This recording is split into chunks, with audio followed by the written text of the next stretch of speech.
tocca il suolo con il biplano storico che sta conducendo e muore. Tragedia all'aeroporto Romeo Sartori di Asiago, dove il pilota di un aereo degli anni 30, un Tiger Moth con a bordo un cameraman della casa di produzione padovana Iole Film, in fase d'atterraggio è stato colto da un malore fatale. Si è accasciato sulla pulsantiera e per Renato Fornaciari, 74 anni, residente a Rovereto, aviatore esperto, non c'è stato nulla da fare.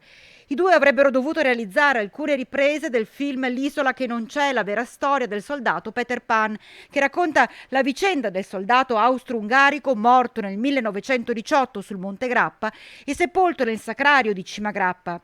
Partiti da Asiago erano diretti verso Marcesina, ma a causa di scarsa visibilità per nubi basse stavano rientrando.